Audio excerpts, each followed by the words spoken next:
Princeton-Bucharest virtual seminar in early modern philosophy. And today is the first session for our fall season. We have never had a fall season before. In the past, we have met in the summer for just 2 weeks. We had, I think, a very, thank you all for those of you who participated in the seminar over the summer. Thank you very, very much for your participation. And for new people who are coming for the first time, welcome to the seminar. Today, Yitzhak Melamed is going to be talking about Spinoza and Causa Sui. This is the first of a series that we have planned weekly on Tuesday afternoons or Tuesday evening, depending upon where you are, or in fact, Tuesday morning, depending upon where you are, for the rest of the fall. Those of you who want to see the entire schedule, we have a website that has been designed and maintained by Claudio Dumitru, who is in one of the little windows. And so let's get started. Yitzhak, do you want to share your screen? Yeah, in a minute. I'm going to talk. Good. So, hello, good evening, good afternoon, everybody. It's a pleasure to be here. I'm seeing so many familiar faces, friends, teachers, Dan, and even students by now. So it's a great pleasure and honor to be here. I wanted first to thank Dan and Dana and Claudia for the organization and for the very kind invitation. It's the first time I'm going to present the paper. Oh, well, actually, almost no. Basically, it's the second time, or almost the first time, that I'm going to present the current paper. Now, I circulated copies of the paper, and I also have a PowerPoint presentation where you get most of the text that I'm going to use. You won't get to all of them because the presentation right now I mean, we have 20 scans. So let me first of all share the screen. So we'll go like that. Okay. I'll try to take something like 40-45 minutes of reading time or summary of the paper, and then if that's okay, then we'll get into discussion. All the scans, all the part scans are text, no pictures. I mean, there is no imagination when you're dealing with Causa Sui, it's pure intellect. Okay, let's start. Just a moment. Yitzhak, can you increase the size of the PowerPoint so it fills there we go, perfect. Thank you. Sure, no, thanks for the note, Dan. So the very first line of Spinoza's magnum opus, the Ethics, states the surprising, actually, so here's just the, before I start, just the basic structure. So you have the introduction, the first part, which will be a little bit long, it's just the background of Spinoza's engagement with Causa Sui, and that's the exchanges between Descartes and Caterus and Arnaud. You'll see that it's actually quite crucial for what Spinoza is going to do with Causa Sui. Then what I'm going to do in the second part, I'm going to argue that Spinoza's Causa Sui is actually an efficient cause, literally an efficient cause. Well, literally I might withdraw a little bit, but I think I can show that when Spinoza is using the term Causa Sui, he means, he clearly has in mind that it's an efficient cause.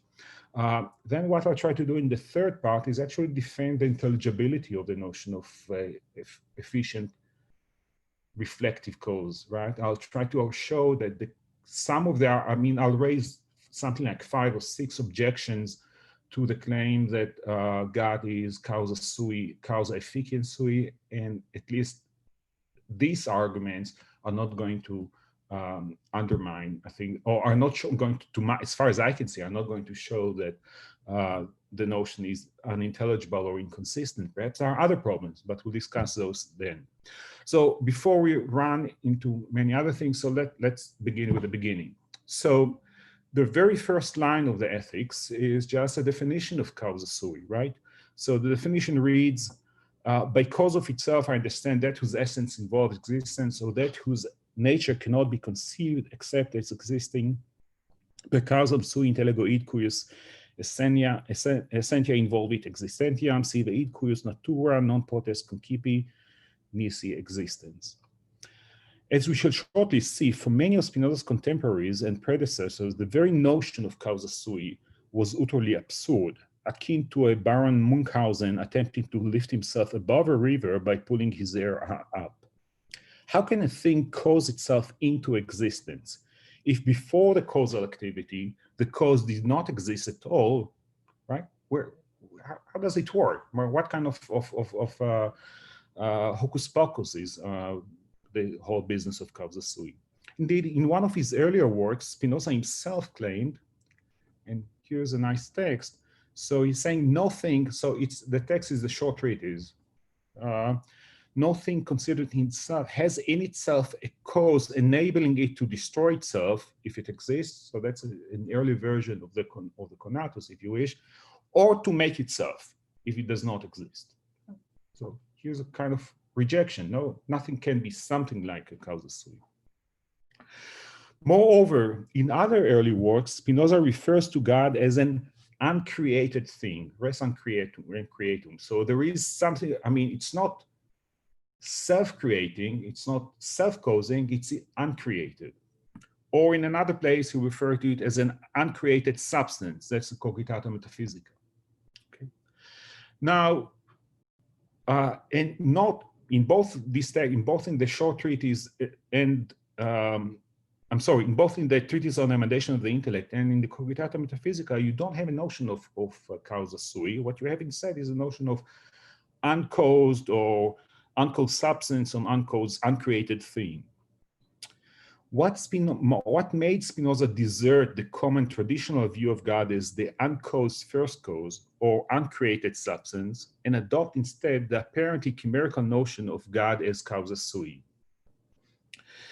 So a very likely explanation for this development suggests that Spinoza's rationalism, his commitment to the principle that everything must have a reason both for its existence and for its non-existence, a commitment stated clearly both in the ethics, so for example in the second scholarly proposition 8 of part 1 and in the demonstration of proposition 11 of part 1, and in Spinoza's other writings, so for example in the letter 34, made him realize that the notion of an uncreated or uncaused thing is of no use for him, right? If you are committed to claim that everything must have a cause, then what do you do, or how can you allow for anything that is uncaused cause, right?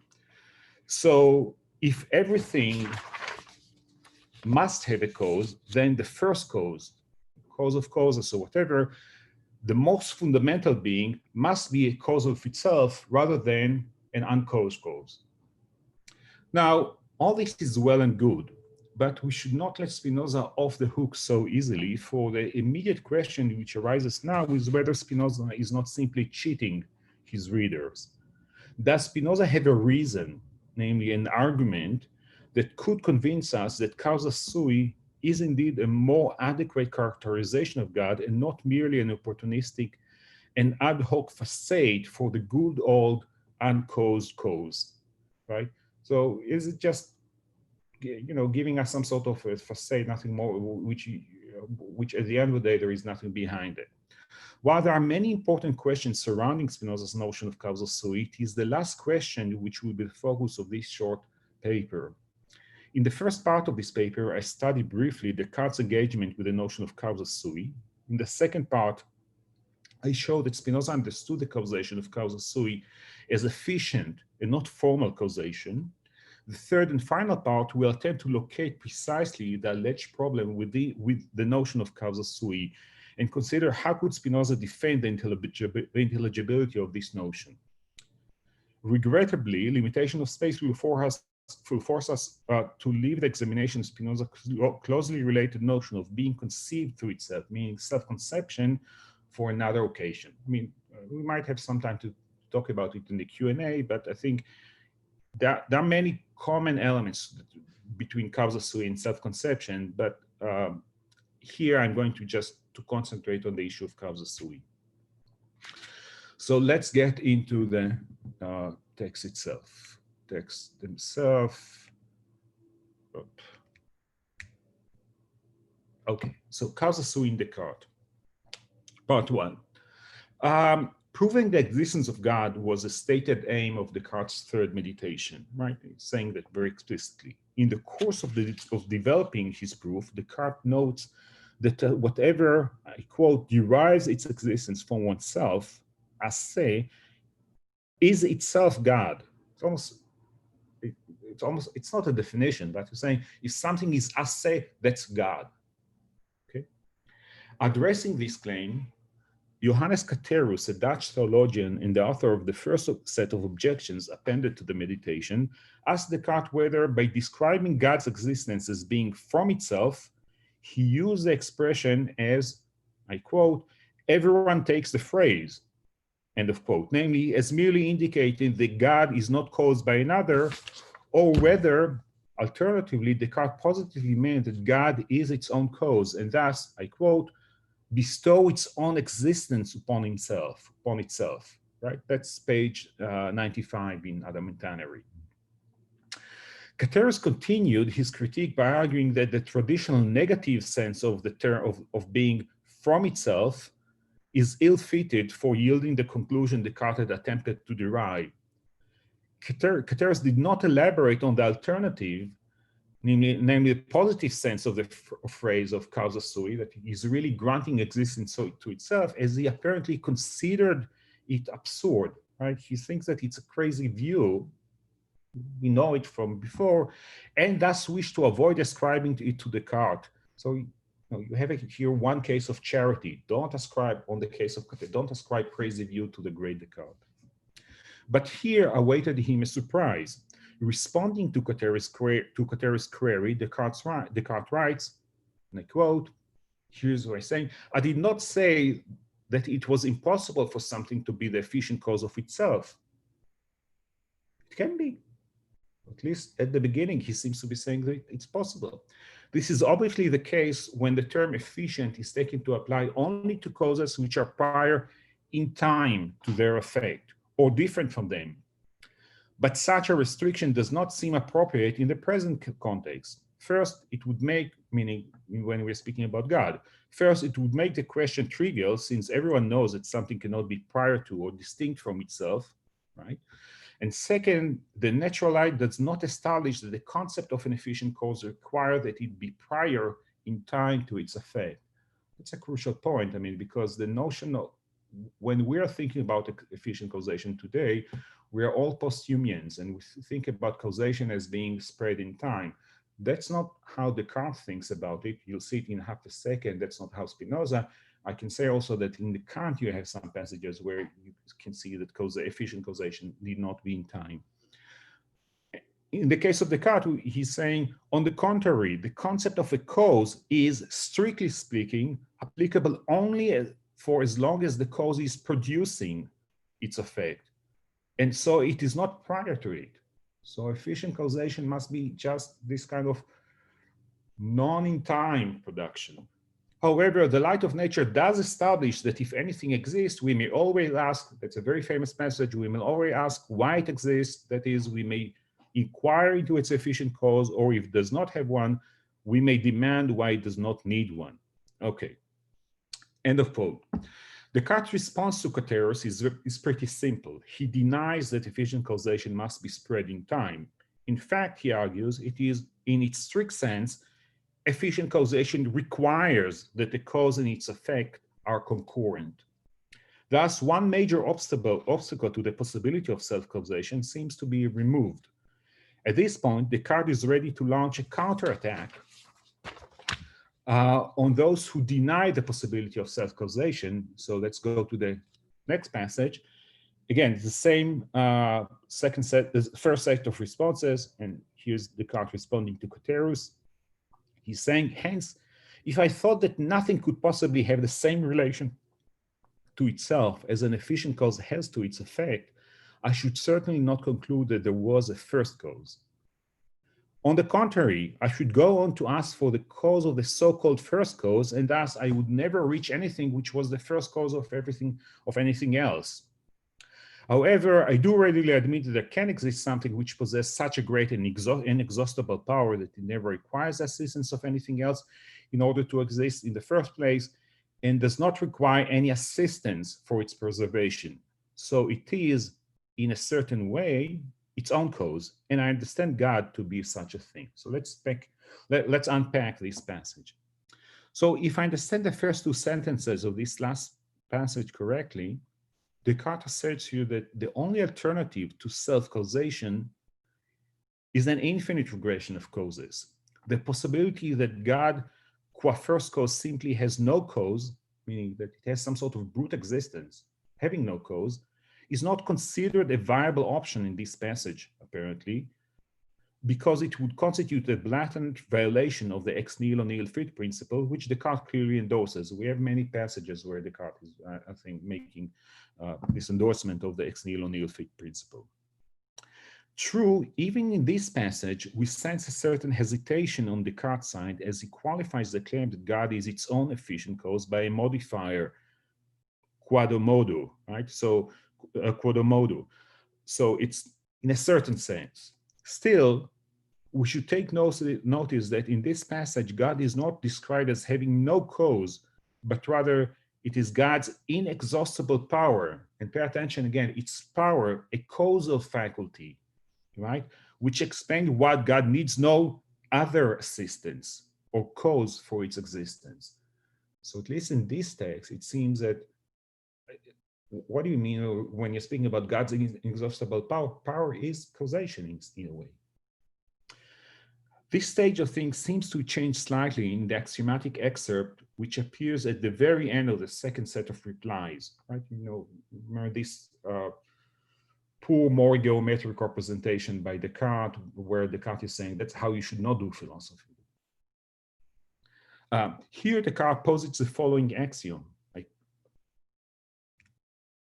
I quote, concerning every existent thing that it is possible to ask what is the cause of its existence, the question may even be asked concerning God, not because he needs any cause in order to exist, but because the immensity of his nature, pay attention, and now it's nature, not so much power, but the immensity of his nature is the cause or reason why he needs no cause in order to exist. Okay? End of quote. There are three tiny but still noteworthy differences between the last two excerpts, meaning the last passage we read from the first set of replies, and this one from the geometrical excerpt. Well, first point is that in the first reply excerpt, Descartes suggests that God's inexhaustible power explains why he does not need the assistance of another cause. In the second replies excerpt, it is God's immense nature which provides the explanation. Now, this may not be such a major difference because in his correspondence, Descartes suggests that God's power and essence are not distinct. Thus, the first difference, or what I take to be a kind of a nuance, seems a mere nuance, right? So it's a nuance, whether it's nature or power. Second point of difference between, again, nuance, but is that in the first replies excerpt, God is said to need no assistance, namely an external cause, in order to exist. In the second replies, in the geometrical excerpt, God is said to need no cause, with no further qualification that the cause in question is an external cause. So it seems that he's saying, no, there is no cause. That's actually, it's more than a nuance. It's saying that he needs no cause. Well, the question is, what do you mean? He also needs no internal cause like himself. Third point of tiny nuance. In the first replies excerpt, God's power seems to be the cause that makes the existence of another cause redundant. In the second replies, God's nature is the cause or reason. So you have the introduction of sive ratio, right? Why he needs no cause. In the second set of replies, Descartes seems to be trying to somewhat play down the claim that God is its own cause. So unlike the first replies where he's much more confident in pushing that, here is, I think you have a much more tone of some sort of reservation, or to use his own admission in a closely related context, he has I quote, deliberately altered the formulation so that I might suit a wide variety of minds. So he's trying to find a way to accommodate some readers with which he wishes not to get into debate about these issues. But was Descartes also truly withdrawing from the claim that God is its own efficient cause? So Descartes' surprising response to Caterus drew the attention of Antoine Arnauld. How am I with time? Okay. Drew the attention of Antoine Arnauld, the author of the fourth set of objections, and at the time a doctoral student of theology at the Sorbonne. For Arnauld, any positive interpretation of the claim that God derives its existence as se is simply absurd, right? He knows the tradition, he knows some discussion is saying that that's pretty much nonsense. It makes no sense to claim that God preserves himself, claims Arnauld, just as it makes no sense to claim that God created himself. Things which require creation and preservation by an efficient cause are things whose existence is not guaranteed by their very essence, claims Arnauld. Responding to Descartes' claim in the first reply is that if we deny the possibility of divine self-causation, we have no other reason but to accept an infinite regression of causes on our rights. And here's the response before you, is saying, not at all. If I thought we ought to look for the efficient cause or quasi-efficient cause of any given thing, then what I would be looking for would be a cause distinct from the thing in question, since it is completely evident to me that nothing can possibly stand in the same relation to itself as that in which an efficient cause stands to its effect. Okay. Now, at first glance, Arnaud's response to Descartes seems quite odd, as he appeared to not to address at all the threat pointed out by Descartes of an infinite progression of causes. Simply does not refer to it. But upon closer reading, it becomes evident that Arnaud is providing an interesting rebuttal. And here's the point, I think, as far as I can see of Arnaud. Were I to believe unrestrictedly that everything must have an efficient cause and thus follow an endless regression of causes in an attempt to explain why something or the world exists, claim Arnaud, I would thereby, by generating this infinite regression of causes, I would thereby show, or by tracing them, sorry, not generating, infinite regression of causes, I would thereby show that I'm not satisfied with an answer suggesting that the world is self-caused. For if I were satisfied with the description of the world as self-caused, I would not inquire about the world's cause, and the infinite causal regression would never get off the ground. So that's precisely the point when Arnaud is saying that when I'm looking for causes, I would be looking for a cause distinct from the thing in question. He's basically saying, hey, it's clear that by beginning to think about the requirement or the fear for infinite regression, you are just disregarding or saying we are not in the business at all of considering the possibility that something can be self-caused. You don't even raise it as an opportunity, as a possibility. But why would I not be satisfied with the suggestion that the world is self-caused? Because, again, quoting Arnaud, it is completely evident to me that nothing can possibly stand in the same relation to itself as that which an efficient cause stands to its effects, right? So that's, I think, that's the deeper point of what Arnaud is trying to make here, saying once you're engaged in this kind of tracing efficient causation, you are basically saying I'm not satisfied with any kind of trivial self-causation answer. In other words, what Arnaud seems to be saying is that our standard practice of looking for external efficient causes indicates that we rule out the possibility of self-causation and consider it a clear absurdity. Descartes addresses Arnaud's objection in great detail in the fourth set of replies. Yet, as Ted Schmaltz and others has recently argued, or well, Ted is more making these points perhaps stronger than others, is saying Descartes was not entirely on the top of the game in drafting this response to our no. Morion is taking a more sympathetic attitude, but I'll skip that. Descartes begins by asserting that his claim in the first replies, let me go to the text, that his claim in the first reply is that, I quote, God in a sense is his own cause, cannot possibly be taken to mean an efficient cause. Oops, so he's withdrawing now, right? Against or no, Descartes argues that if we deny the universality of the requirement to inquire about the efficient cause of all things, we will block, and here I think it's an important point, we will block, I quote, the primary and principal way, if not the only way, that we have of proving the existence of God, meaning by requiring, by using something like what we would call cosmological argument, right? There must be a cause for the world or for my idea of God. Thus, maintaining, like Carnot, that God has no cause at all is not an option for Descartes. So, because again, if you allow for something to have no cause at all, then you cannot begin you cannot make the kind of strong requirement that everything must have a cause, and therefore we must end up with something that will be the ultimate cause of all things.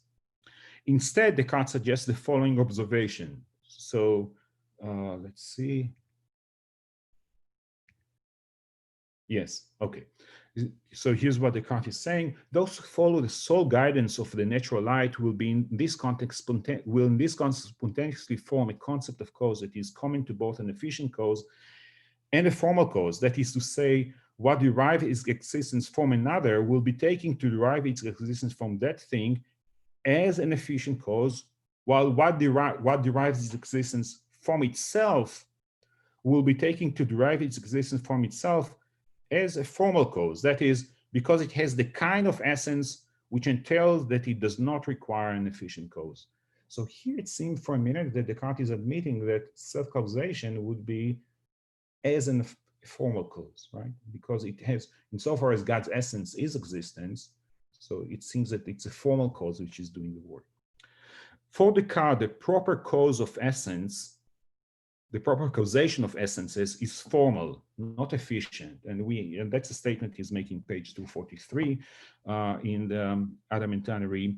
As we shall shortly see on this issue, Spinoza will develop a very different view. And that's pretty crucial because the switch in terms of explanation of the causation of essences, which in Descartes is through the notion of formal cause, but in Spinoza it's through the notion of efficient causation, will be quite significant. Descartes also stresses that describing God as an efficient effect of itself is an indignity to God, insofar as the effect on efficient cause is commonly regarded as inferior to the cause. So if you speak about God as a cause of itself, you are taking it in some way inferior. It's improper, perhaps, to speak about God. So that's, again, another point that Descartes is making in his response to Arnaud. Here, too, Spinoza will demur. Yet, despite all these pressures against the view of God as the efficient cause, even in the fourth replies, Descartes would not completely withdraw from this claim, and instead insist that since in God's case, essence and existence are not distinct, God's essence qua, I quote, formal cause will be strongly analogous to the efficient cause, and hence can be called something close to an efficient cause. Okay.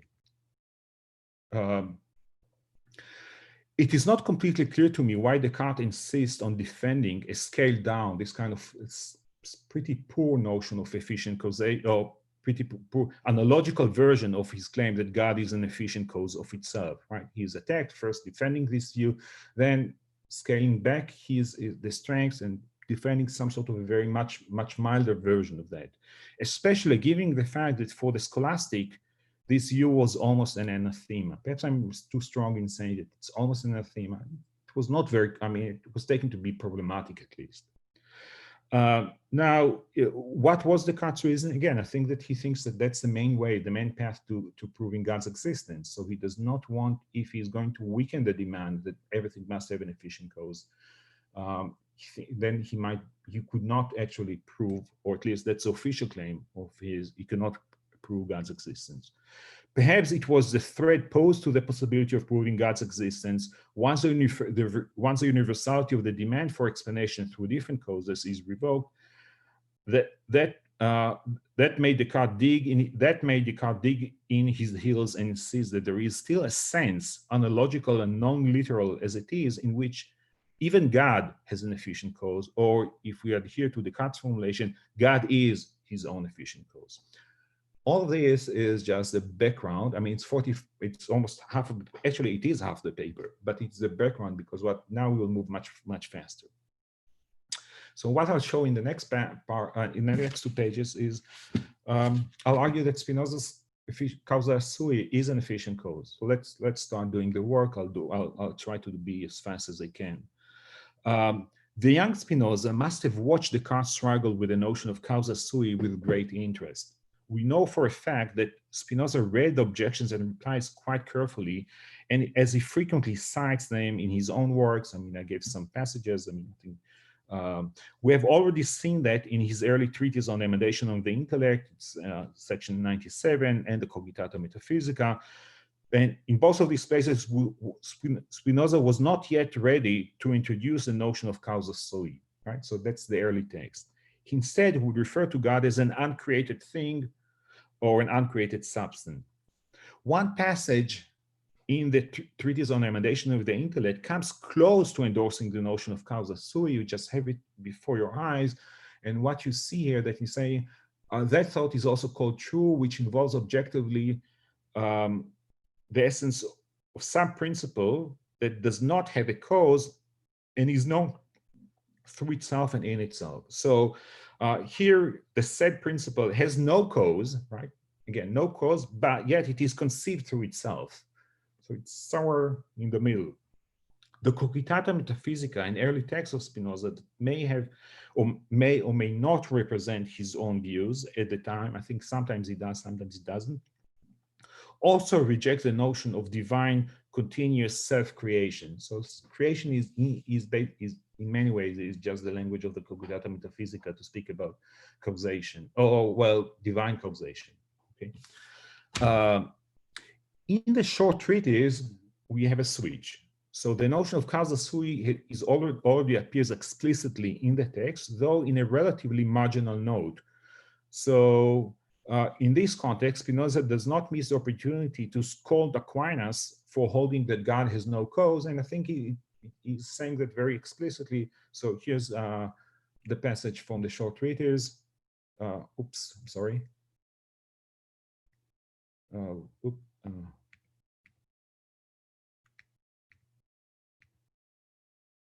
Yeah, sorry. So here's the passage from the short treatise. So Spinoza is saying, but God, the first cause of all things, and also the cause of himself, pay attention, also the cause of himself, make himself known through himself. So what Thomas Aquinas say, that God could not be proven a priori because he supposedly has no cause, is not of much importance. Okay, just dismisses Aquinas. A further development occurs in the text commonly referred to as the first appendix to the short treatise, though if my argument elsewhere is correct, this excerpt, this text, meaning the first appendix to the short treatise, is in fact the earliest draft of the ethics we currently have. I mean, I argued for that in an article that appeared last year.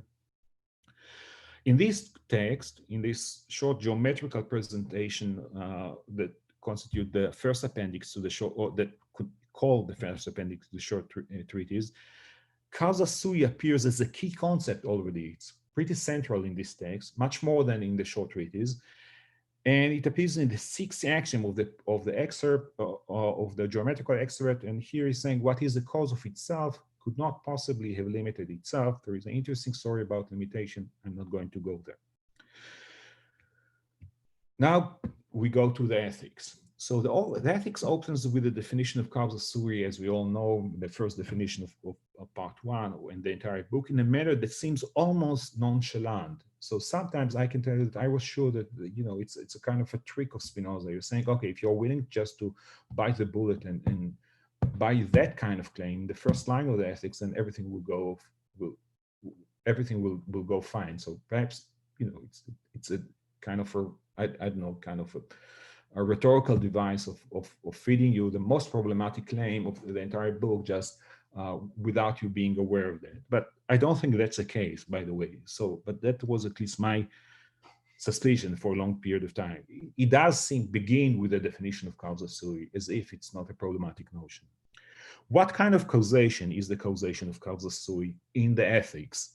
In a recent important work, Vincent Corot in Causa Sui, his major work, Vincent Corot argued that Spinoza's causa sui should be read along Cartesian lines, and that it is much closer to the formal cause than the Cartesian efficient cause. Moreover, Corot argues that things for Spinoza, God's self-activity is the paradigm of all causation, which I think is true. Spinoza's causes in general, or at least to some extent true, Spinoza's causes in general should be read as formal rather than as efficient causes. So he thinks that virtually almost the entire causation in the ethics is formal causation. I have much respect and much appreciation for Corot's book, but with regard to both claims, I beg to differ. We do not have the space here to discuss the general nature of causation in the ethics, but I'll do it quickly. Let me make three brief observations just about causation. Just about causa in the ethics. So how Spinoza is using the term causa. So the term causa formalis is virtually absent in the ethics. It appears only once in proposition 31 of part 5. Apparently as an analogy, right, with a tanquam. So it's not so clear, but on the face of it, it seems, or it's definitely the possibility is that it is just an analogy and not in a very central place. So we could discuss what is happening in 31. It's an interesting but bizarre text. So other than that, formal causation is absent. Spinoza knows what is formal causation. So if it's a terminology Spinoza knows, he does not employ it. I mean, I think that should say something significant. Second point, throughout the ethics, Spinoza uses causa as interchangeable with production, with producere. And basically it goes, when I'm saying that it's interchangeable, it's moving from one claim to the other. So if something is produced, will be the basis for claiming something is caused by something else. So they seem to be very closely related, production and causation. The terminology of production is tightly associated with efficient causation in both medieval and early modern philosophy. So again, if causation is production, production is usually efficient causation. Third point, the term causa efficiens, causa immanens, and causa transiens are very common in the ethics. So we find them in many texts. Spinoza introduces the later two terms, causa immanens and causa transiens, in proposition 18. In proposition 18, and the reliance of proposition 18 on the corollary to proposition 16 makes clear that the dichotomy between immanent and transient causation is a bifurcation between two subspecies of the efficient causation. An immanent cause is an efficient cause whose effect inheres in the cause, while a transient cause is a cause whose effect does not inhere in the cause. In the short read, so you also have that basically in the short read is more explicit. So for all these reasons, I think the case for reading Spinoza's concept of cause in general as formal rather than efficient is not strong. Still, I believe Corot put his finger on an important issue in Spinoza's understanding of causation, namely that Spinoza extends significantly the traditional function of efficient causation and assigns to the efficient cause functions which his predecessors would ascribe to the other Aristotelian causes, such as formal causation. Surprising as it may seem to some, I also believe that Spinoza is committed to the view that God is the efficient cause of itself, namely that the causation of the causa sui is efficient In this sense, one can observe some continuity between Spinoza's and Descartes' discussion of causa sui, though unlike Descartes, Spinoza is much more resolute and unapologetic in employing this critical notion, meaning of causa sui as efficient cause. Here's briefly the main textual evidence supporting this conclusion, so I'll do that very, very quickly. In proposition 16 of part 1, you see that you have the proposition before itself. For Spinoza, God itself is a thing, res. So, for example, he refers to God as a res in the first axiom of part 2. And this infinite being is known by God's intellect. So, from what we see here in this corollary, from this it follows that God is the efficient cause of all things who can fall under infinite intellect. Since God himself is a thing and it falls under an infinite intellect, it must have, then God must be the efficient cause of this res as well, right? God is the cause of all the things which follow under infinite intellect. God himself falls under infinite intellect. Ergo, God must be the efficient cause of itself. Very simple, I think, and straightforward. Second point, in letter 60, Spinoza explains why he does not employ the ethics. It does not employ in ethics the common definition of God as ens perfectissimum. A proper definition of a thing, claims Spinoza, should, I quote, express its the efficient cause of the thing. However, Spinoza notes, when I define God as supremely perfect being, that definition does not express the efficient cause, for I understand the efficient cause to be both internal and external. So if the definition of God is supposed to be to include also the efficient cause, then it means that God has an efficient cause. Now, what could be the efficient cause of God? Well, it cannot be anything else, because if anything else could have been the efficient cause of God, then God would be conceived through something else, right? And then God would not be himself a substance. So per letter 60, then it seems that God has an efficient cause, and the only thing which could be the efficient cause of God is nothing but God himself. And I'm doing that quite quickly. In letter 34, let's go to next text. In letter 34, Spinoza presents his standard and fundamental distinction between the ground of the existence of God or the substance and the ground for the existence of things which can be many in number. God exists solely by virtue of his essence, while all things which can be many in number exist by virtue of the causes which are distinct from the things themselves. In this context, Spinoza tellingly characterizes existence by virtue of its essence as, and I quote again, that's the kind of existence that God has, being produced by the force of its own nature. Again, pay attention, produce. Produce is a terminology of efficient causation. So here again, we see a reference to God, meaning something which exists by virtue of its own essence, being produced by itself. Again, terminology of efficient causation.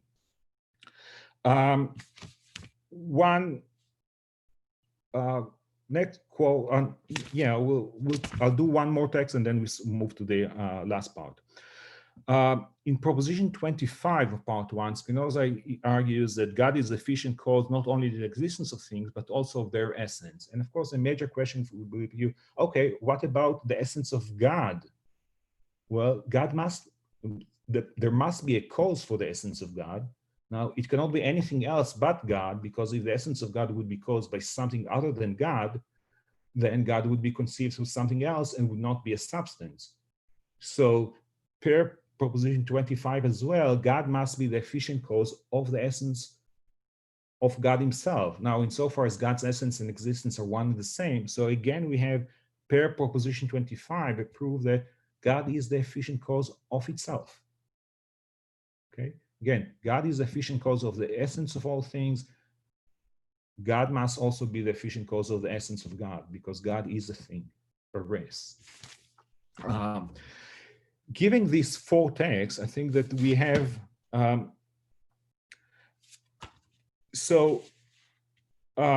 four texts we have discussed so far establish, I believe, that Spinoza was happy to bite the bullet and affirm that the claim that God is the efficient cause of itself. still, how would he respond to the powerful arguments against the intelligibility of this notion? I'm not going to read all of these texts because we don't have time. So what I'll do is I'll just quickly summarize just the argument and open to questions. So, so one argument was, must efficient causation be spread out in time? Well, Spinoza here will just go with Descartes. We have clear evidence that Spinoza is allowing for efficient causation that is not in time. And so the question of something being before itself is not relevant here at all. I mean, his notion of efficient definitely the causation of God's essence is not in time, right? When natura naturalis is generated in natura naturata, that's not happening in time. So, so we don't have this problem of being before and after in time. Is it proper for God to be effect on himself? So Descartes is worried about that, and he's in his response to a no. I don't think that that Spinoza is bothered by that, because in fact we know that in some other places he's responding to all kinds of claims that it's unworthy of the divine essence to be something like that or something like this, and he's saying no, that's only human imagination about what is the perfection of God. I don't care so much about it.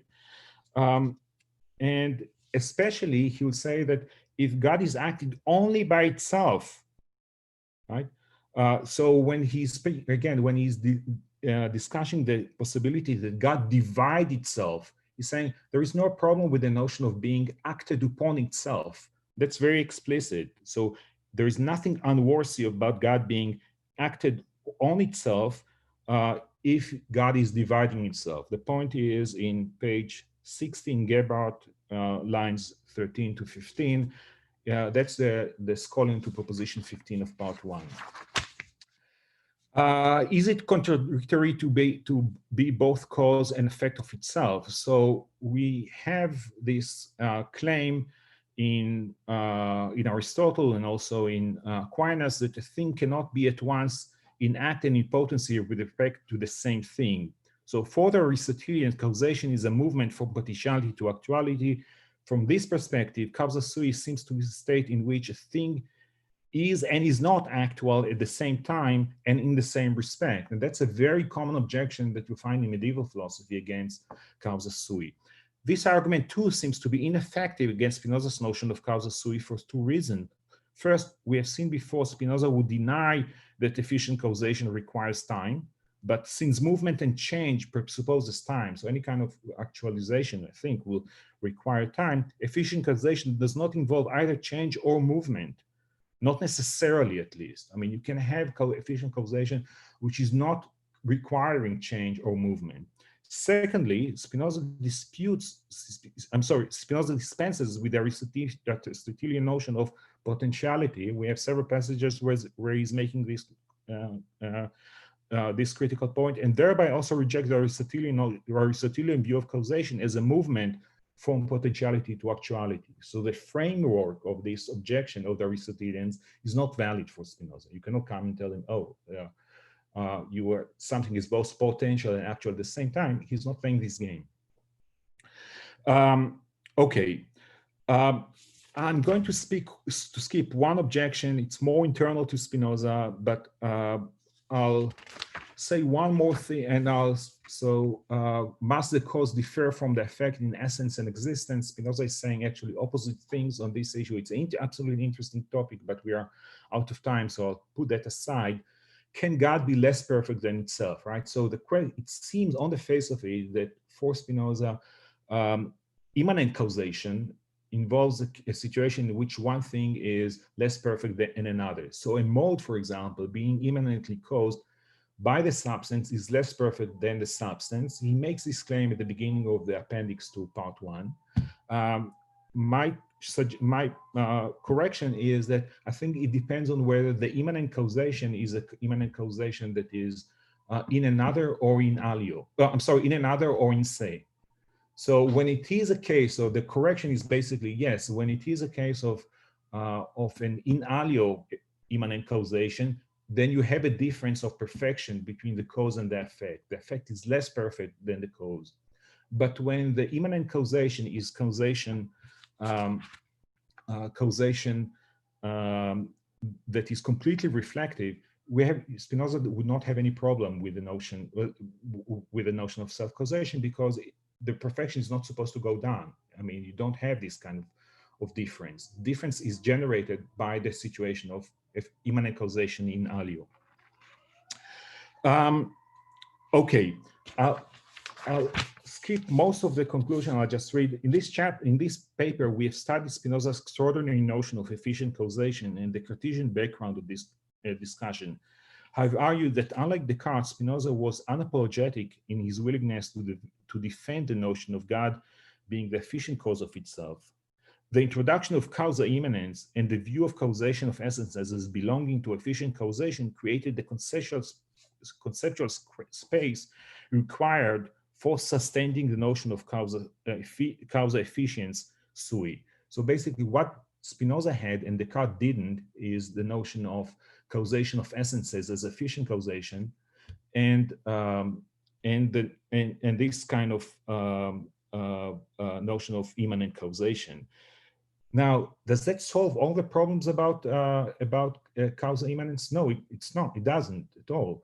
About Causa Sui, it doesn't solve all the problems. But what I can show, however, is that the kind of objection that usually are raised against Causa Sui are not going to be relevant here now. So the major objections, which are very common, I think those at least. Now, can there be other objections? Of course it can, but in that case, I mean, it's the duty of the other side to show the objections, and then we can discuss them. Thank you. I'm sorry for it took much more time than I expected. No, thank you very, very much, Yitzhak. Would it be okay if I suppress the screen sharing so yes, that people can see one another? Absolutely, yes, please. Okay. There we go. Now we're back to normal screen. We already have some questions. Anybody would like to raise a question, you can send a chat and summarize your question, or you can use the hand up function to raise a question, and we'll keep notice and recognize you. But the questions I have so far are Bill Eaton, Steve Nadler, and Michael Jacovides. So Bill, why don't you begin? Sure. Thanks. Can you hear me? Yeah, sure. Yeah, so I was just thinking that perhaps Descartes could claim that God doesn't need an efficient cause because only contingent things, including a lot of internal truths, need a God's creative act to exist. But there's passages where Descartes seems to suggest that God's existence and raw nature are just kind of necessary features of reality. So they don't need an efficient cause in the same sort of way. So I just wondered what he thought of that. I think that's basically the line that he's trying to defend, although he will never. So at least my impression is that when you look and also just thank you for an excellent paper. That was thank you. So the issue is that I think that Descartes and Arnaud, they are both of them, they are agreeing that in some sense, insofar as God's essence involves existence, there is no need in some way for efficient cause. But, and here comes the great but, Descartes is trying to avoid making this claim for some reason. He doesn't want, I mean, in some place he will say that, but then immediately withdraw from that. He wants to say that it's a formal cause that is analogical to efficient cause, or the other way around, but he will try to avoid it and the question is why. I think at least my impression is from looking at this exchange is that he does not want to make any concessions on the universality of the claim that everything must have an efficient cause, because then God being a special case, well, how about, second to God? Why I cannot be, I don't know you, but what about the Pope or the angel, the archangel, right? Well, that move definitely isn't open to Spinoza because every truth turns out to be necessary. So. Right. No, but it's not everything in Spinoza is necessary, but not everything in Spinoza is necessary by the issue of its nature, right? So Spinoza would have God being necessitated by virtue of its own nature. But again, what you say, not again, but what you say in Spinoza, that would have no problem saying, oh, necessitation by virtue of its own nature is production. He would use the term production in letter 34, right? Well, thank you so much. Oh, sure. Okay, Steve Nadler. Thanks, Yitzhak. I want to pose a possible problem for your suggestion that we think of God's efficient causal relationship to itself as a kind of internal or immanent cause. I'm not sure, you probably haven't answered this, but I think it's worth at least raising the question. Even with immanent causation, it's possible to distinguish the cause from the effect, even if the effect is ontologically dependent upon the cause, the way in which a mode, for example, is dependent on a substance. And so the substance is the immanent cause of its mode, but you can still distinguish the substance from its mode. But to speak of God as the immanent cause of itself, you lose that capacity to distinguish cause from effect. So how would you address that problem? It's a great question, and that's precisely the objection I skipped. So if you look at the version that I've circulated, it's the longest one, and it's so. Here's the thing. So Spinoza, in some texts, has the claim that the cause and effect must well, I'll tell you precisely. So it's in the Scoring proposition 17. He's making the claim that the thing that is the cause both of the essence and the existence of some, the essence of some must differ from such an effect both as to its essence and as to its existence. So it seems precisely like they must be distinct in order to allow for causation, right? Where's the problem with that? That in other places, he's making the claim that they must have the same essence and the same existence in order to be causally related. So we can look, for example, in texts like, so I'll show it's text in letter 64, where he seems to be saying that they cannot have nothing in common. They must have the same essence and existence. Now, what precisely is going on there, I'm not 100% sure, but I think what he's trying to do is to carve some sort of a way between the claim that the cause and effects must share essence and the stronger and the opposite claim that cause and effect can never share essence. So he's trying to reject both of these radical view, both of these polar views, and saying, no, I mean, there could be cases on either side. That's at least the way I can try to harmonize the claims of what is happening in the Scoring proposition 17 of part 1 and his claim in letter 64. Now, some people, I just to make the claim that you want to push, and I think he's right, appears in the Scoring to proposition 17. Many people take that as a claim that Spinoza does not present in his name. I think that much of the scholium is really presenting the arguments of other, but I think that the passage that I read is actually his own views, at least my suspicion. And so that's why I think that it's a strong objection. I don't think that, at least as far as I can say, I don't think that he's presenting there. Remember, it's a whole passage about the human intellect and the infinite intellect and what they have in common, etc. All this kind of passage. I think that there, when he's saying that the cause must differ from its effect, both in essence and existence, right?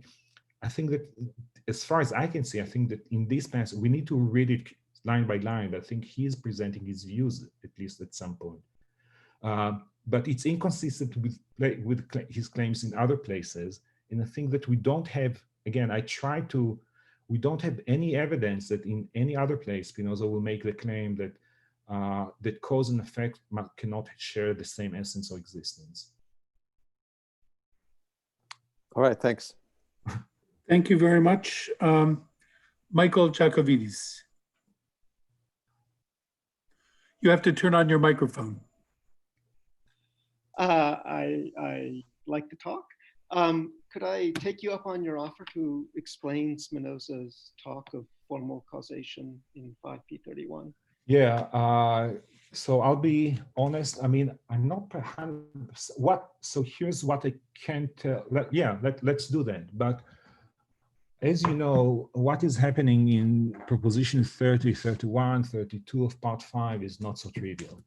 And so I have some ideas, but not much more than that. I think, unlike Bennett, I think it's a serious text. I mean, I don't think that Spinoza is, I think it's absolutely serious text to my mind. But let's open the text. So what I can... The Latin and the always translation of the statement of the proposition in the chat, if anybody wants to look. Yeah, that's good. So, right. Okay, so what I can defend now is, and I think I had an exchange with Michael De Rocco, and it helped me understand something. Going, I think it's, again, I'm not 100%, but I think it's quite clear that he does not, the causation that is happening there, it's what is happening there, it's not efficient causation. Right, that's what I'm, so I don't think that he identifies formal and efficient causation. That's, for example, I mean, okay. So let's now I'll explain why I think so, because it not, so here, the claim itself is saying the third kind of knowledge depends on the mind as on, right? That's the, that's where you have the tanquam, right?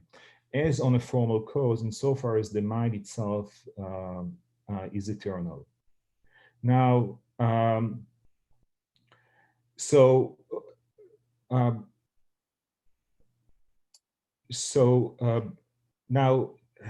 you know, so here's the question. So we have the third kind of cognition, right? And we have the mind.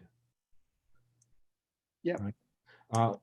So the question is, what is supposed to be the formal cause? So I assume the mind supposed to be as if the formal cause of the third kind of cognition, right? Yeah.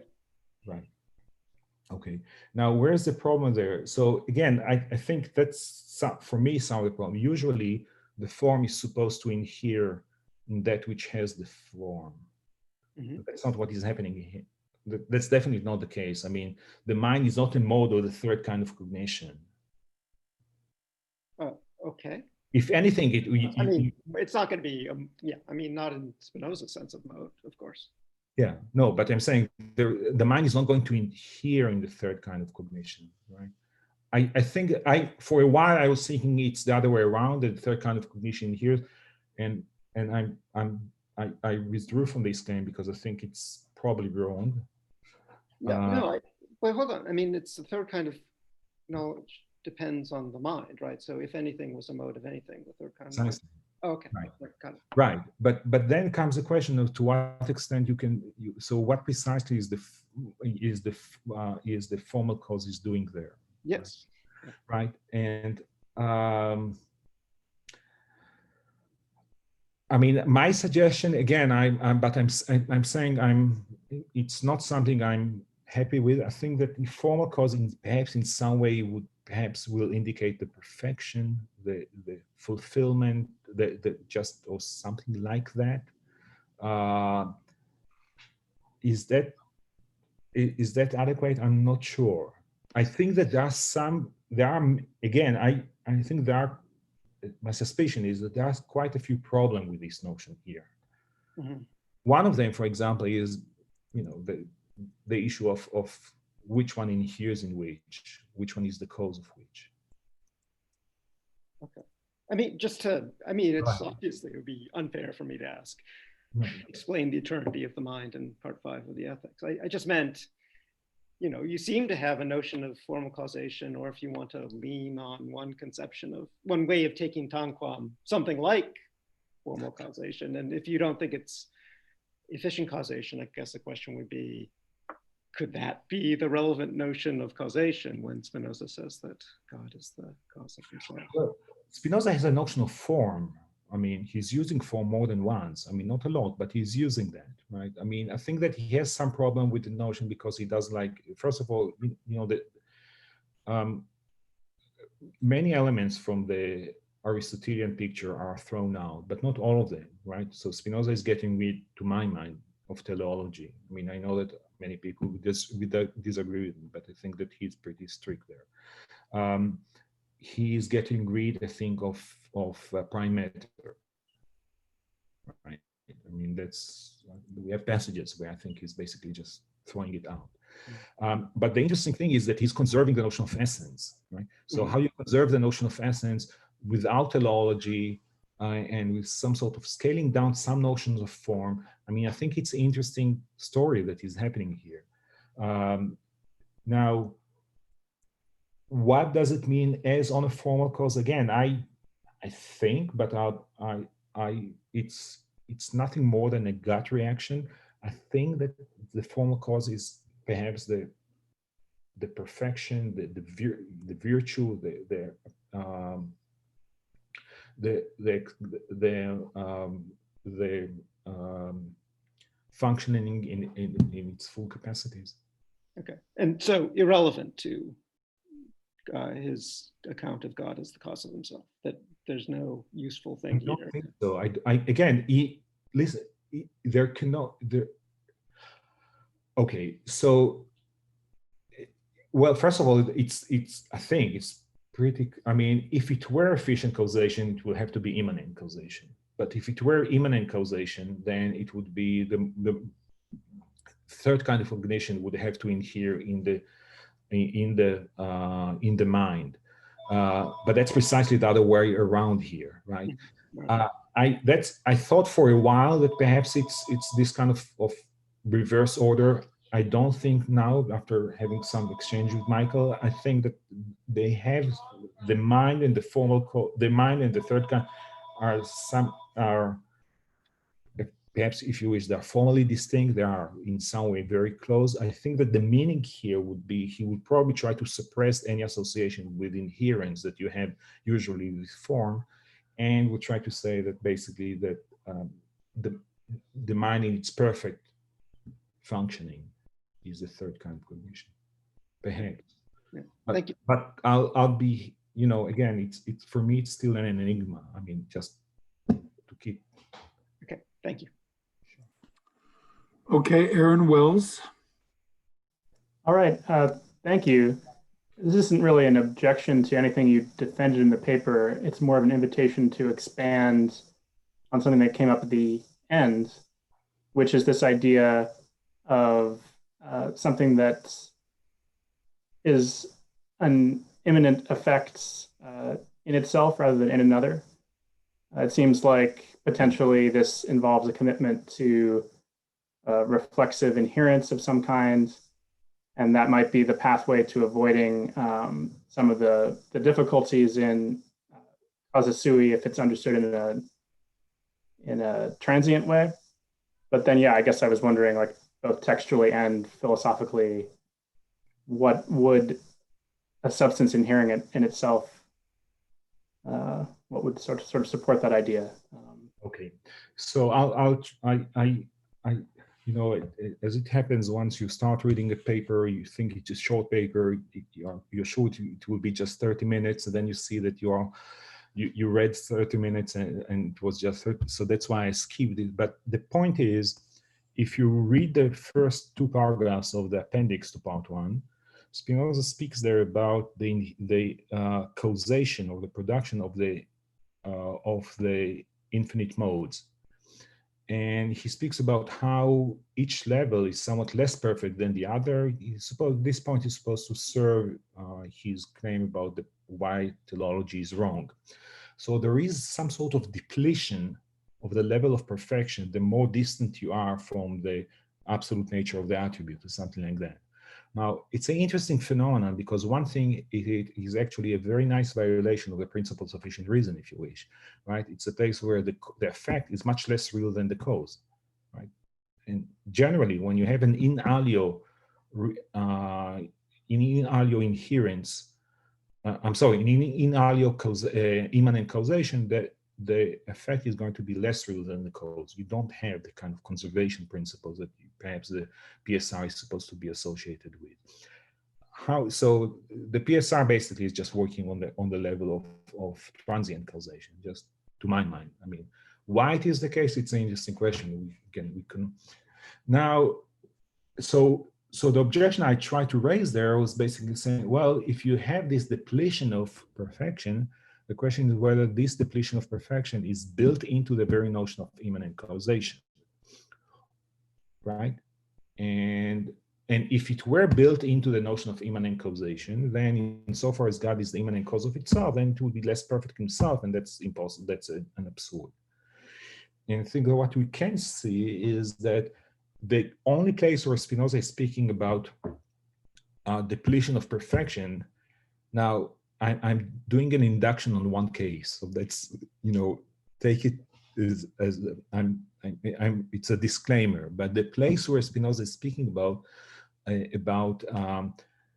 this kind of depletion of perfection is a case where you have immanent causation, but in alio, meaning it's a mode inhering in the substance. Okay, so my claim is that to assert further that also in the case of immanent causation of something inhering in itself would be some sort of would be an extension or a kind of beyond that is not justified. Spinoza is not committed to this view, and if he's not, that would be the claim. Yeah. So we need to see why should it be the case that even in the case of insane immanent causation, there should be a decrease of perfection. I don't think there is one.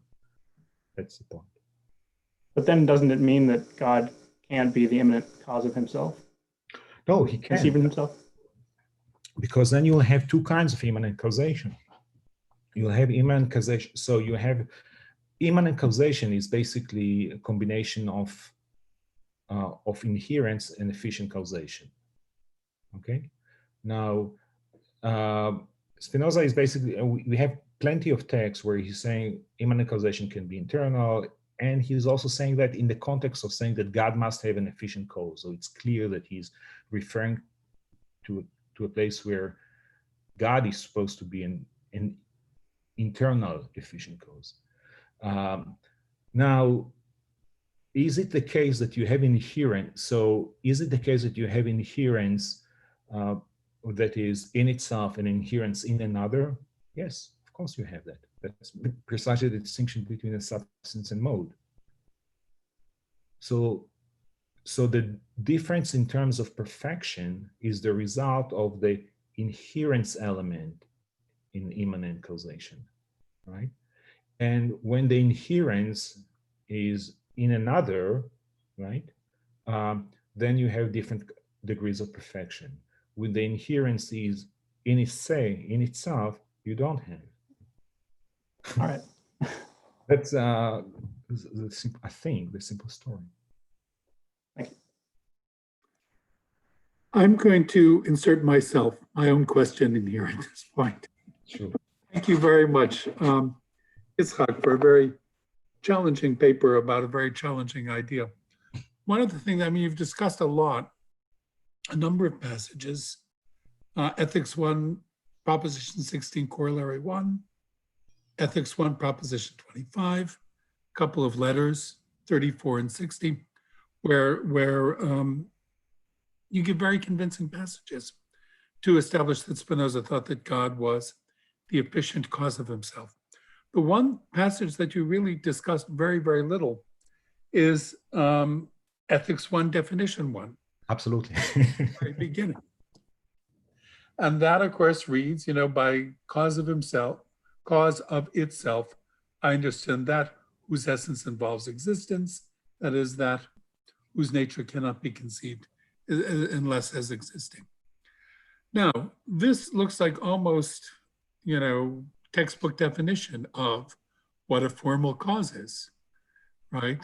The cause of itself is that by virtue of which which comes from its essence, right? Which is to say its nature, which is to say its form.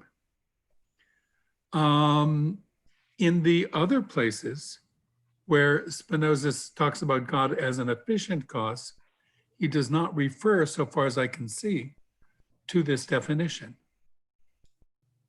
He just simply says, God is the efficient cause of everything, or all things, or existences as well as essences, but doesn't actually mention himself explicitly. It seems to me very convincing to say, well, God is included among those, has got to be included among those things. And so I certainly accept your evidence. But might it be possible that God is both formal cause and efficient cause of himself?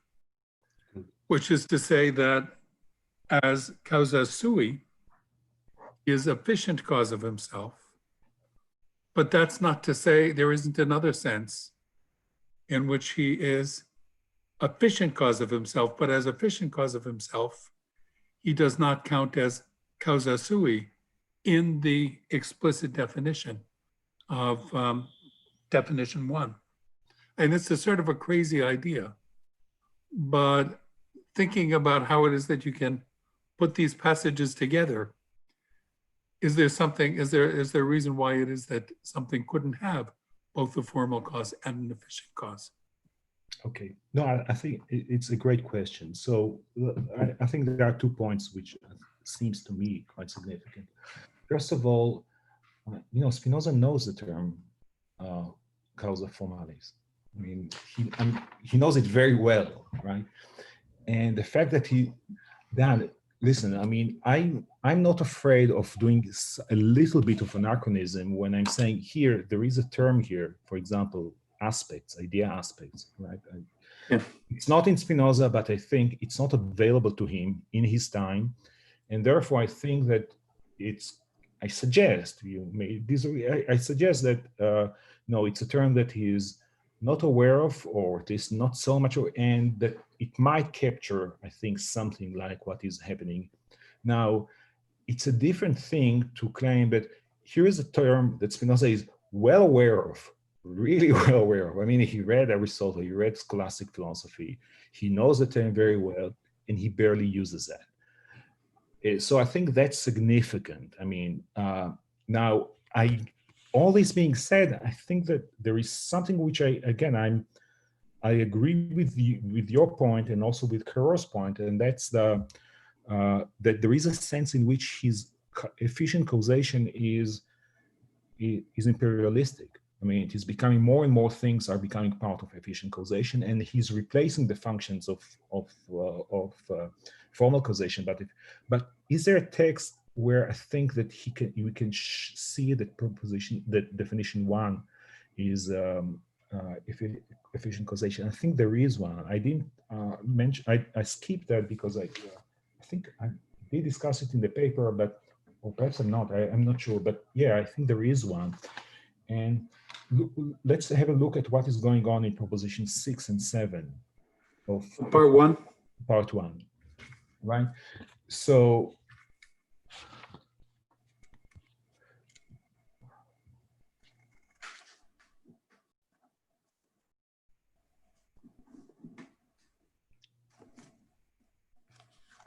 So proposition 6 is saying that is proven that God cannot be produced by another substance. Now, I take production to be efficient causation. I think it's pretty done. You know the physics 1,000 times better than me, but I think that producere is really efficient causation. I mean, there is. Yeah, normally, yeah. Yeah. So if production is efficient causation, then what he is basically proving in proposition 6 is that substance cannot be efficiently caused by another substance. And then what seems to be doing in proposition 7 is saying, so if it cannot be efficiently caused by another, then it must be caused by itself. but you know, if the cause by itself is not efficient causation, Yeah. it seems that there is a gap here in the argument. I mean, Yeah. if we have this some sort of a general principle that everything must have an efficient cause, then it cannot be efficiently caused by another. There must be an efficient cause, therefore it must be efficient caused by itself. If you have this kind of switch, it doesn't have an efficient cause, therefore it must have a formal cause. Why? I mean, why cannot have both of them? Why cannot have none of them? I mean, what's precisely the relationship between the two of them? So that's, I think. No, I think that's a very good point. And this is a really interesting passage. On the other hand, you look at definition 1, and certainly any contemporary who had been sort of educated in the schools would look at that definition and say, well, what kind of a cause is it? It's a formal cause. This does not look like an efficient cause when you're talking about essence involving existence. That's true, but I think that I agree. I not only agree, I'm happy to agree, and I didn't have the opportunity to stress that. I think that one of the major things is that suddenly the causation of essences in Spinoza is becoming a story of efficient causation. Now, I don't know how, you know, I didn't study the entire, you know, how common this view is in other figures, but I think that's probably quite significant. I mean, so what you're suggesting is that efficient causality is now becoming imperialistic and taking over, in fact, even the role of formal causality? Yes, it's even more than that, Dan. I mean, it's taking the role of all causation. I mean, the little that is left from teleology is going to be explained as some sort of, so I think Spinoza will say there is some element of teleology which has some truth to that, and will say, truly, it is an efficient cause. That's a preface. Remember, that's a passage in the second paragraph of the preface to part 4. Yeah. So I think that there is here a systematic attempt to reduce, to collapse everything into efficient causation. Thank you. I'll have to think about this. Andrea Roland Rodriguez, next question. Hi, thank you so much for this great lecture, and thank you for making it public. It was awesome. So this might sound naive. Bear with me on the terminology. I'm a bit new. In thinking the possibility of degrees between that which is free and that which is necessary, where absolute freedom would imply God's infinity and his Causa Sui, would particular things be eliminated of all sense of Causa Sui, or would they retain limited Causa Sui as some kind of parallel of being both necessary and free? I don't even know if this is a possible question, but if it makes sense to you, I'd like to. Well, Spinoza I think one of the nice things is Spinoza allow for something to be both necessary and free, right? I mean, in some way, you know, here it's one of the places where at least there is some trace of that in Descartes, right? I mean, I think that in my former exchange with Dan, I think it's a place where you see that a lot of times what is true about other figures is not necessarily true about Spinoza. In the case of, we know that, remember the passages in the third meditation where Descartes is trying to argue, fourth meditation, where Descartes is arguing that you don't need freedom of equilibrium in order to decide. So the fact that you have knowledge does not detract from your freedom, right? And so I think Spinoza is taking this claim that actually being, you can act freely and necessarily, and in fact, he'll say freedom is necessity out of your own essence. So it's self-determination, right? But I'm not sure I answered your question, Andrea, because perhaps I misunderstood it. So, I mean, I think I'm trying to understand a sort of degradation of perfection or infinity. For example, as things pass down into in alio, as you were suggesting, forgive my terminology. And so does Causa Sui only belong to God as a sort of all or nothing, or does it pass into lesser perfection and retain something of itself in particular existing things? So 2 points. I mean, this kind of depletion of perfection, and again, I have many questions about perfection in Spinoza. I think it's not so clear to me what precisely is going on there. But this depletion of perfection is not necessarily a depletion of infinity. Perhaps it is, but I haven't seen textual indication for that. So it's true that I think there are different infinite modes, but unlike Descartes, where you have the claim that infinity and perfection are one and the same, right? Is that also what is happening in Spinoza? I'm not 100% sure. Now, when you asked the other point that you were making was, I'm sorry, let's see, what was the other point? So depletion of perfection and, oh, I'm sorry, and Causa Sui if it comes in degrees. No, I don't think it comes in degrees. I mean, I disagree with people I highly appreciate, but I think that in Spinoza in some place there is a real bifurcation between the substance and everything else.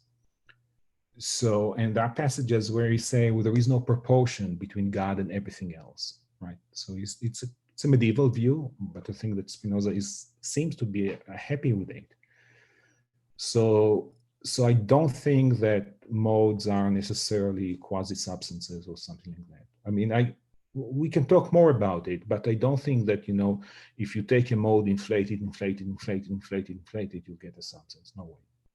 In the same way that you don't take a finite thing, inflate it, you are not going to get the infinity of God.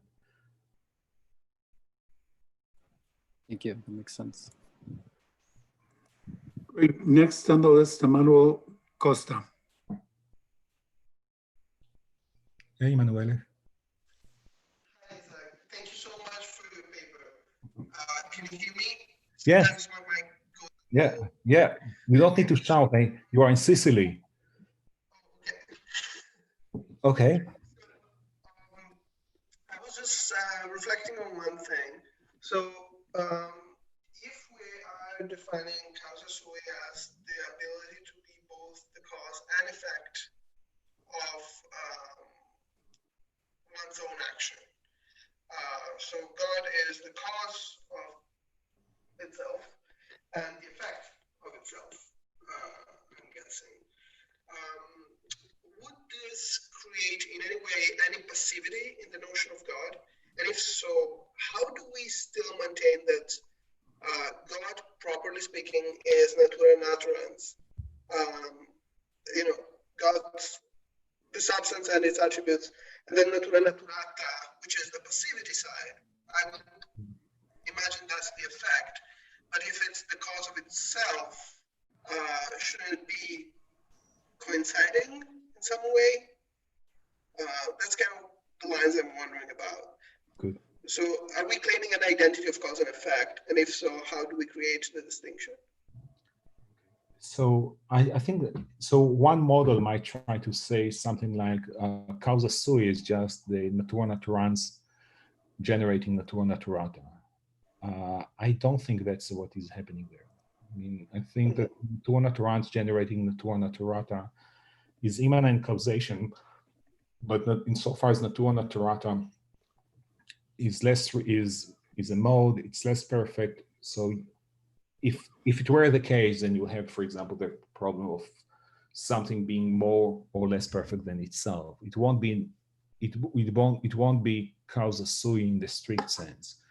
So I tend to think that Causa Sui in the strict sense is actually also just natura naturans referring to itself.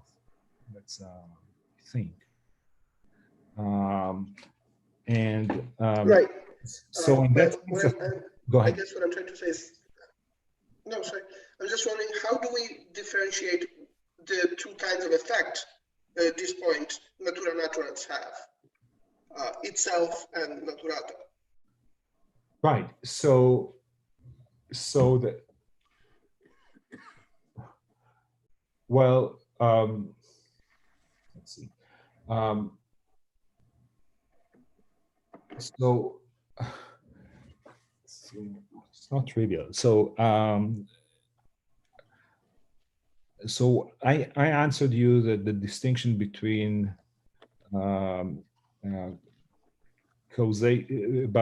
between immanent causation that is in alio, immanent causation in se is the ground of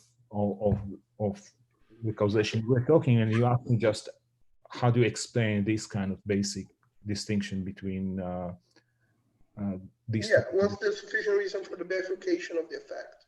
Right. I think that at the end of the day, again, Spinoza, Spinoza, there is going to be a bifurcation between what is in se and what is in alio, right? Now, Spinoza does not want to make the in alio into separate entities. So it's also important that the in alio is always conceived in terms of the in se, right? I mean, it will not be, because if you do that, then you are precisely doing the kind of things that he thinks Descartes is doing in terms of thinking that human beings are substances and stuff of that sort. But you also don't want to so if you are going to say that that there is no in alio, right, you are going to end up with Michael's reading. But it's a reading in which really there is nothing apart from one entity. But that's not, the problem is that I don't think it's not working with absolute infinity. Absolute infinity has a very strong commitment to plurality, which is not illusory, not an appearance, not just by the human intellect. I think that there is, as far as I can see, there is a strong commitment to radical plurality. Absolutely. So my tendency would be basically just to say that Tá, eu não ouvi, mas só me traz a Tutsi. That the distinction between substance and mode is pretty basic. Can we try to? I mean, he's occasionally trying to explain it, right, by distinction between eternity and ratio, right, in the letter 12, something like that. But is there more basic way than that? I'm not sure. Okay. Thank you. I'll keep thinking and but we. Thank you. Okay, thank you very much. Jack Stetter. Hey, everybody. Can you hear me okay, Yitzhak? Yes. Dan? Nice to see y'all. Very interesting paper. Thank you, Yitzhak. I was going to ask you about the objection you dropped, but Steve already raised that question. But it is a very troublesome text, and I don't know what to do with it looking at it. E1P17S. But yeah, that's not really reflecting on your reading so much. I think it's just a hard text to make sense of. I thought the talk was really helpful for understanding the paper, actually. Sort of understanding that there's this worry you have, right? Like this, you called it an imperialism of efficient causality. I thought that was a very evocative image. I like that. And, that's definitely present in Marion, obviously. And here, Vincent Carreau is following his master, right? In a Théologie Blanche, it's very much the driving concern. And I think it's sort of, your paper is like a perfect reply to Carreau, right? Because Carreau says, this is sort of takes a similar point of departure as you, which is that, he writes that toute causalité de tout existant doit être pensée à partir de la cause de soi. So every causality of every existing thing, somehow Spinoza thinks from the way he thinks about the cause of itself. Whereas, for him, that's formal causality. For you, it's efficient causality. And I think that's a really interesting query. So I liked it all. I had really just one thing that I didn't think, I was surprised you didn't mention one text, actually. And then there was one text you did mention that I don't actually think works for your reading, maybe. So the one that you didn't mention, which I'm surprised, is what is it? It's the corollary. No, excuse me. It's the scholium of Proposition 25, Part 1. And Spinoza there, this is, I'm going to read Edwin Curley's translation, writes that God must be called the cause of all things in the same sense in which he is called the cause of himself. Right. I mean, that kind of condenses the whole problem into one sentence, obviously, in the same sense. Iu sensu. So it's an important passage, obviously. He thinks it follows from Proposition 16. So actually, it's Proposition 16 though that you quote in your paper, and I don't think it works, but maybe you'll tell me I'm wrong, hopefully. And the reason I say that is because I don't think it's a problem that God is a thing. I think that's right. I think God is a thing for Spinoza. What I think is a problem is that it would look like what Spinoza is saying is that, right, this corollary, right, which is that God is the efficient cause of all things, which can fall under an infinite intellect, follows from what he's saying about the way that, right, infinite modes follow from the necessity of the divine nature. Do you see what I mean? So here, the all things, my understanding is what he's talking about in the corollary, the all things are those infinite modes.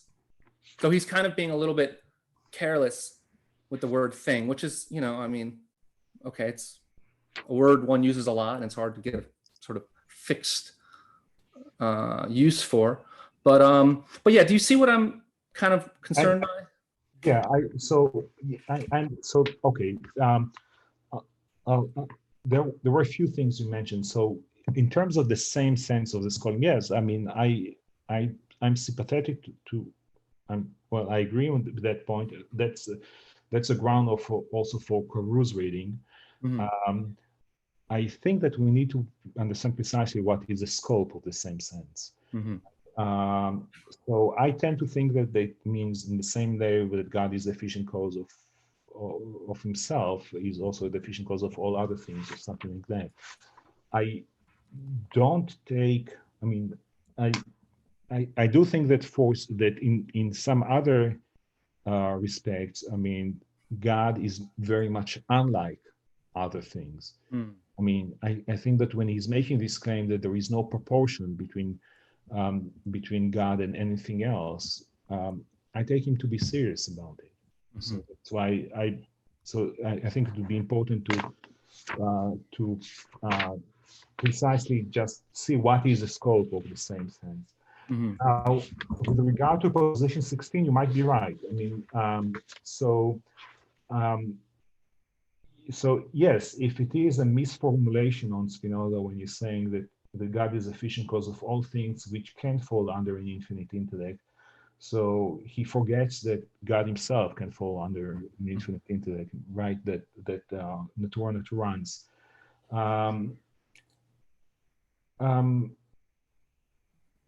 Well, perhaps, but now the question, so is it not true that the divine nature itself must follow from itself? I'm not sure it's not. I mean, right? I mean, it's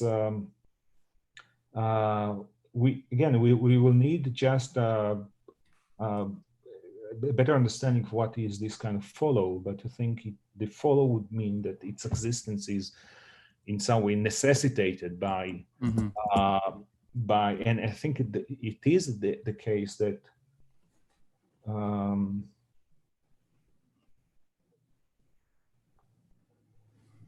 that the existence of God's nature is necessitated by the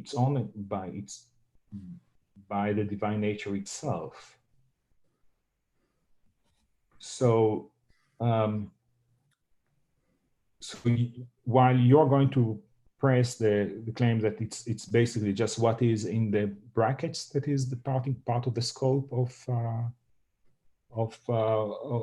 what is supposed to be the efficient cause of itself, I'd say that it's everything that also divine nature itself Mm-hmm.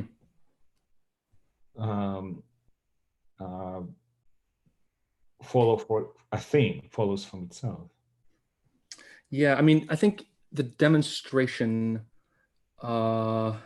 would obviously be relevant to look at here in detail, which we don't have to do right now. But yeah, I mean, but that would have to be kind of, I think, because the way he's talking about this. Go ahead. I'm sorry. Yeah. Well, the demonstration is trying to show you that I think that it's demonstration is going to, I think, is trying to push to say, oh, all the propria follow from the essence. Mm-hmm. But is it true that the essence follows from the essence? Mm-hmm. Yeah, it's very trivial that the essence follows from the essence. I mean, it's not interesting. I mean, I see what you mean. Yeah. I mean, if what the question is what the demonstration is trying to do. The demonstration seems to be showing that there is some sense in which follow is slightly a relation between essence and propria or something like that, right? Mm-hmm. Yeah. Well, thanks a lot, Yitzhak. Really great talk. Great paper. Okay, thank you. Eduardo Weiss. Eduardo, are you still here? Yeah, I am opening the camera. Great. Thank you for the chance of participating. I love the paper, but I'm having a difficulty. I'm sorry if it is a stupid question. Not at all. No. But as I understand, Spinoza bases the concept of God's nature, necessity, on the idea of God's perfection. So anything could be different than it is. That's simple.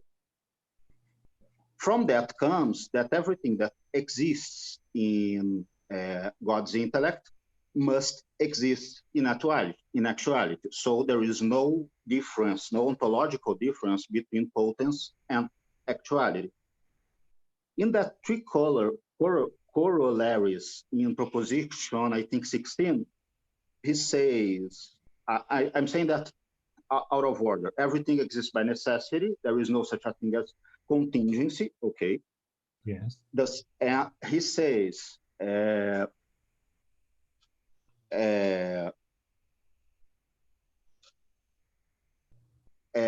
God is absolutely first cause of everything, obviously, including himself. And he says that, I forgot the third one, sorry. But if you see that as meaning that God is efficient cause of himself, he is ontologically prior to himself, because he's absolutely first cause. Then we follow in a kind of Hegelian of Stoic ontology, where the absolutely infinite God of Spinoza becomes infinitely absolute, which establish a transcendental relation of God as a cause, and not an immanent relation of God as a cause to himself and everything. I'm sorry if this is a stupid question, but I really couldn't figure out. Okay, no. First of all, thank you so much for the question. I'm trying to let's try to address it one step at a time. So is the so what does it mean that God is the first cause, and does the in what way it is giving it makes him God prior to himself? So I think that we're different kinds of, I think, of priorities, right? So now, for example, let's take the priority of cognition. So we know something through its cause. Now, would that mean that always when you are knowing something, you are always, the thing is less perfect than its cause? Not necessarily, because I think that if you allow for self-causation, right, then something could be just it is known through itself, right? It is a condition for itself. So it is trivially true that in order to know something, you must know its causes. In order to know something, you must know itself. You must know the same thing, right? So in the sense of, so the priority, I think, would be restricted to the regular cases where you know something through a cause which is not strictly identical. We can make a distinction between three kinds of causation. Okay, I'll try to. So when you have a causation which is transient, that yes, you need there is a priority of the knowledge knowledge of the cause. When you're speaking about immanent causation, so then if it is a case of immanent causation which is in alio, I think you still have this kind of priority. But I think that in the case of something which is in se, it is still trivially true that in order to know the thing, you have to know its causes. I mean, yes, that's when to know something is to know something.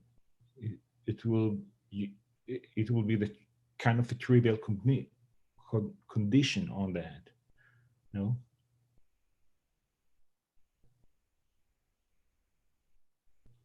It's still confused for me because you are saying that proposition A, God is absolutely infinite, equals proposition A, God is prior to himself because God's eternity means that the concept of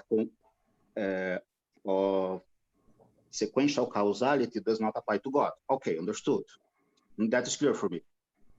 But you also saying that A equals to not A, because if the cause and the effect are the exact same thing, even in immanence, like in Kreskas, for example, you are saying that God is ontologically prior to himself. He exists simultaneously, but ontologically, he must be prior to himself. So A equals to non-A. I couldn't close this. Okay. This with efficient causality. No. So let's go back and see. I think there is another way where I can. So my aim is just to show that I think that God is not prior to himself, because prior to himself will be a problem, right? Now we know, for example, that Spinoza allows for a notion of inherence, insane in alio. I mean, that's how he defines the notion of substance and mode, right? So, so something can be in se, right? So you can have inherence, you can have this kind of loop, right? And that's fine. I mean, that's so. And in the same way, my suggestion will be that will also, what will happen with immanent causation will be just building on that. So if you accept with Spinoza the possibility that there is something which is in se and something which is in alio, and Emanuele was trying to push me to say, where does that coming from, right? And I think it's a good and great question, but I think that I'm not sure. I don't think that I don't want to deny that. So if you are going to allow for this kind of insane in alio entities, then you should allow for something to be in se without being prior to itself. More than that, at least on the face of it, it seems that when the claim that a substance is in se seems to be something that everyone was happy with, right? I mean, he's not alone in saying that substance is in se. I mean, that's not the craziness of Spinoza. There are many other craziness, but that's not that. I think that at this point we may have to move on. We have 3 more questions. Okay. 9 more minutes. So if people can be concise in their questions and concise in the answers. Sanya Sarman, Des Hogan, and Enoch Kuo. So, Sanya? Hello. Hi, Sanya. Hi. So thank you for your talk. So the lecture got me thinking about letter 60. And letter 60 says that end summa perfectum is not the best definition of God because it does not express the efficient cause. Right. And I know that you and others take this to mean that this means that this definition does not state all of God's propria, that is the properties that are caused by the divine essence. Now, of course, Spinoza officially defines God as absolutely infinite in definition 16. And in the opening definition, he defines substance as a causa sui. Right. So I will assume, just for the sake of argument, that this definition is good in the sense of letter 60. Then my question is that the propria, or the effects or the properties of substance and God, are exactly the same in the end. So my question is it just an accident that these two definitions happen to pick out exactly the same set of properties, or is there a conceptual link? So my question to you is whether there can be a way in which absolute infinity and the identity between essence and existence are conceptually linked, or maybe even a way in which they are expressing the same property. And then maybe the follow-up question would be whether your reading, as opposed to De La Rocca's, hinges on absolute infinity not being in this way reducible to the simplicity or the identity of essence and existence. Okay, this is, I hope I stated it concisely enough. Yeah, but as you can understand, I mean, there are 3-4 questions here. So I'll do my best to at least answer one of them. I'll see how much, but we can continue this conversation because they are great questions. So with regard to my debate, my exchange with Michael, I think that there are at least some textual evidence showing that Spinoza thinks that the plurality of attributes is not a fiction. Right? When he's saying that we don't know the majority of the attributes, right? Whatever you make of that, I mean, it doesn't seem to me to say that there is just one attribute or something like that, that there is just one. So I think that there is here a genuine commitment for plurality. And I think that if it's plurality, then it should be, it's an unlimited plurality. So that's, now, what is happening in letter 60, because there is a move that you, so in letter 60 saying we don't want to the ens perfectissimum, right? And instead you want to say I have the current definition, and you're right that we don't. It would be interesting to see in what way the current definition expresses God's efficient cause. It's not clear to me. I have some ideas, but it's not clear to me. But why do you think that it's now? Does he think that from the current definition he can draw the propria? I think he does, right? I mean, that's what he's doing precisely in proposition 16. That's what proposition 16 in some way, at least the way I'm not saying that there are no problems there, but it seems that proposition 16 is precisely trying to show how you draw, or not to show, but make the argument. I'm sorry, it makes the argument that everything is in some way propria of God. Okay. Okay. Des Hogan. Thanks, Yitzhak. Can you hear me? Yes. Hi, Des. Good to see you. Nice, very nice paper. I enjoyed it a lot. As a non-Spinoza scholar, one thing I was wondering about was your conclusion and what strength of a conclusion it was supposed to be. So when you're thinking about necessary existence, you might have various views about it. You might say, Humean view, it's impossible, it doesn't make any sense, it's incoherent, or at least, you know, that's one way of understanding Hume. You might say, it's not only possible, but I can understand it, like say Leibniz, I can see how something must exist necessarily, God. Or you could say, like Bob Adams wrote some very sensitive, clever papers in the 70s and 80s, and he tried to show that it hasn't been shown that necessary existence is incoherent, right? Yeah. So when I'm reading the conclusion of your paper, it seems as though you're going for something like that, right? It hasn't been shown that Causa Sui is incoherent. But then I wonder, does that not leave a gap? And perhaps inevitably, and this is a gap that couldn't be filled, because maybe you don't agree with this, and actually your answer to the question about the PSR made me think perhaps you don't agree with this, but it seems as though the Causa Sui has a function in Spinoza of somehow allowing us to understand why God is necessary. So it's not enough to show that the notion is somehow incoherent. We have to, it underwrites the intelligibility of God's necessary existence in a certain sense, right? So for that, you know, I grant you the weaker conclusion seems to be attainable in a certain sense, because you can say, you know, Spinoza said this about efficient causation, he said that about efficient causation, and all of these things, it seems to be compatible with him holding that God is Causa Sui. But that doesn't get me any closer to what I think Eduardo was trying to ask you about, you know, what the hell is this? What is it, right? So, you know, it seems one thing to show that it's somehow consistent. It's another thing to make it do the work that Spinoza wants it to do. So, you know, even though I don't agree with the ontological argument, I can sympathize with Russell when he stops his bicycle and says, by God, it works. I see how it works, right? God's existence follows from his essence. I see that somehow God's non-existence would contradict his own essence, therefore God has to exist.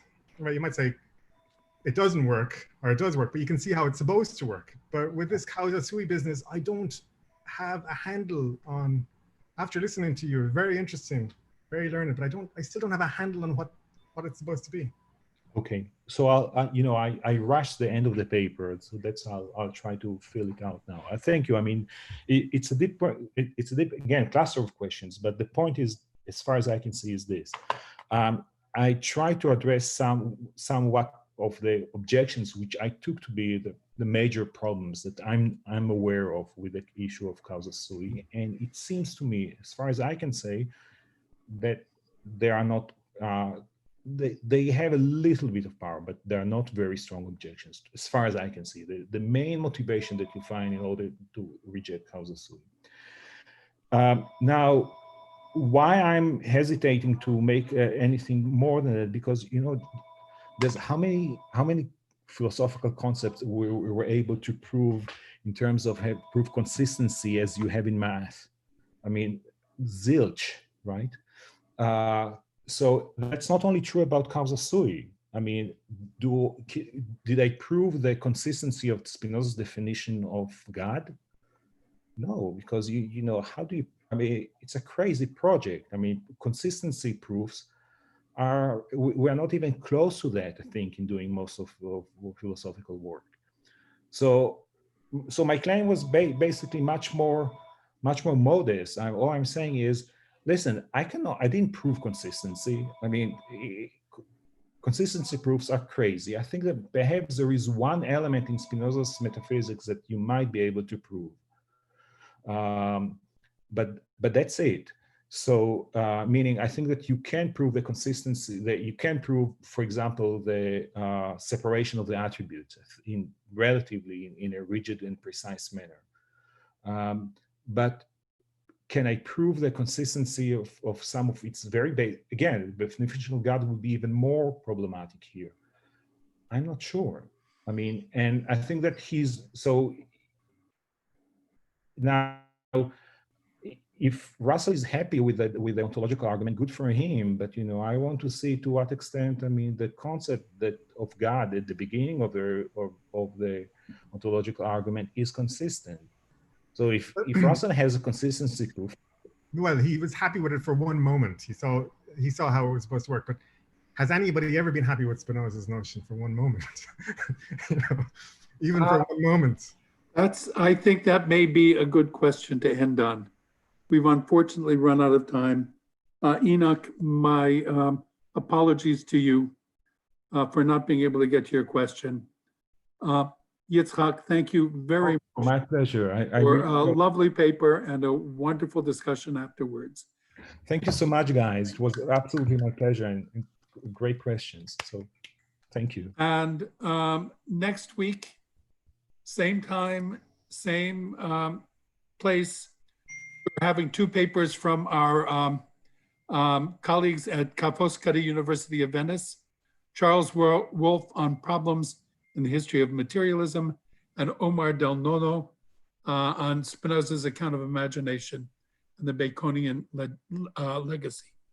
We hope to see you here all next week. Thank you very much. And bye to all.